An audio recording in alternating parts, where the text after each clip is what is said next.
Hey guys, nice lépp jàmm j'espère que vous allez bien moi c'est super bien alhamdulilah sant yàlla yéen ñi nga xam si ngeen da ngay expliquer seen bi bu leen fàtte abonné partager like parce que day doxal mbir mi bu leen fàtte coupe du monde bi ok Tawfekh am jàmm mi ngi ñëw ma ne gaay déglu leen nii man kan laa ci war a waxal ay sata wala miya xam naa ni ñàkkuma la ndax yaa ma jural ay doom. ma ne bettu leen Je sais pas bien comprendre. ay waaw lii ku mu bettul moo rasu Dee waay dee. mais ana ñu doon wax waaw du dara nag mais xam nga maanaam niveau bi léegi moo changé daal. mais tey lan lañu war a wax laa yaakaar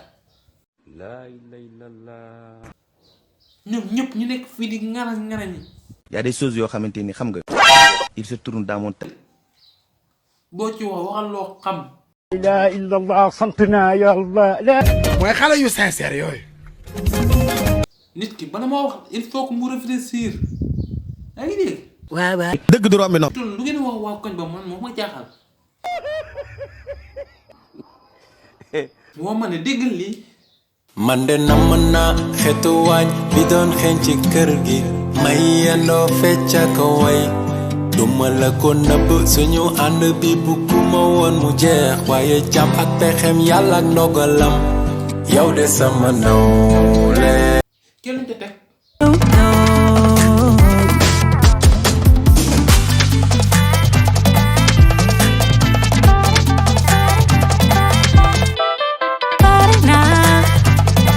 aw yow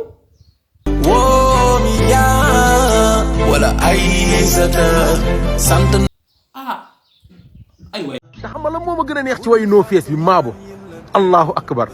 dafa jàngale. lii neex na di ma ne eggale leen sa tuurandoo jikko yu rafet yi ma xam bu sa doom ni ne doom def ko doom sama doom fi ni ngeen di toogal gàcc fii ci waa yéen ñaar ñëpp mu leen a wayandoo il faut que kenn ki déglu kenn ki muy neex man lii laa bëgg ci yéen woon mu jeex waaye jàmm ak pexem yàlla ak ndogalam yow de sama nawle nga ay waay mais lii ay waay ndeysaan ñaaw bu mu am ay waay kontaan naa ay bég naa barki yàlla xoolal lii miya aduna ko belel jeeri dunya ko meri me pourtant yéen ñaa série bi dafa neex ñépp ci kontaan xanaa ñeneen ñépp ko mu yàqu ah ñooñu moom mooy loolu ay waay yàlla ngeen àndal waaye wax la naa amin waay wala luñ ciy def sax mam amina bul fàtte ñaan yim la dénkoon bés boo déggee ni ñibbi naa man de ay coupe du monde bi yàlla ñëw après ngeen nekk ah waaw loolu mën naa ne ndeysaan ma ne waaye leen ma dégg xam naa ni ñàkkuma la ndax yaa ma jural ay doom fàttewuma ki ñu suul ci Yoff ak sunu Amina namoon naa fa ak moom rëccuma sama sëy ak yow sànq waxoon naa leen ko bu leen wayandoo kenn ki day way après ki way leen Allah yow bokkoo ak ñoom soxna nga na ay sa tëfete kaw mi yaa aduna ko belel jeeri dunya ko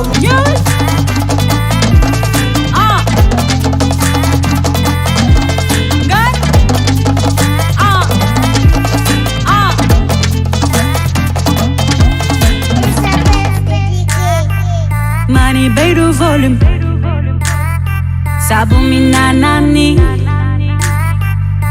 Tequila neci ngir gën a gis ah lii neex na ay waay ku bégul waay xam nga lan nga ay waay yàlla jàmm yàgg waay man loo wax ci seen sa maam ji yow ak sama maam Amina bul fàtte ñaan yim la dénkoon bés boo déggee ni ñibbi naa ay ñëpp lan lañ bokk way ida ay waay ndeysaan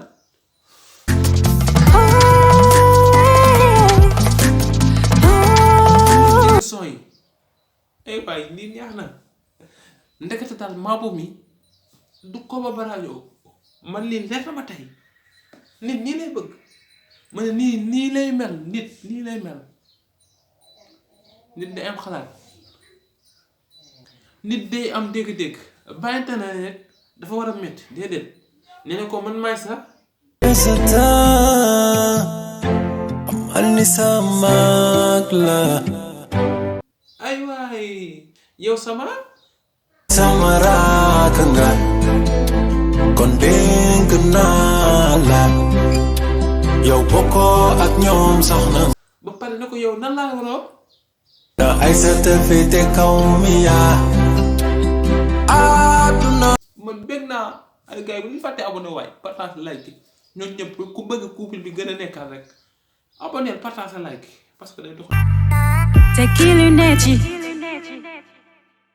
ngir gën a gis masha Allah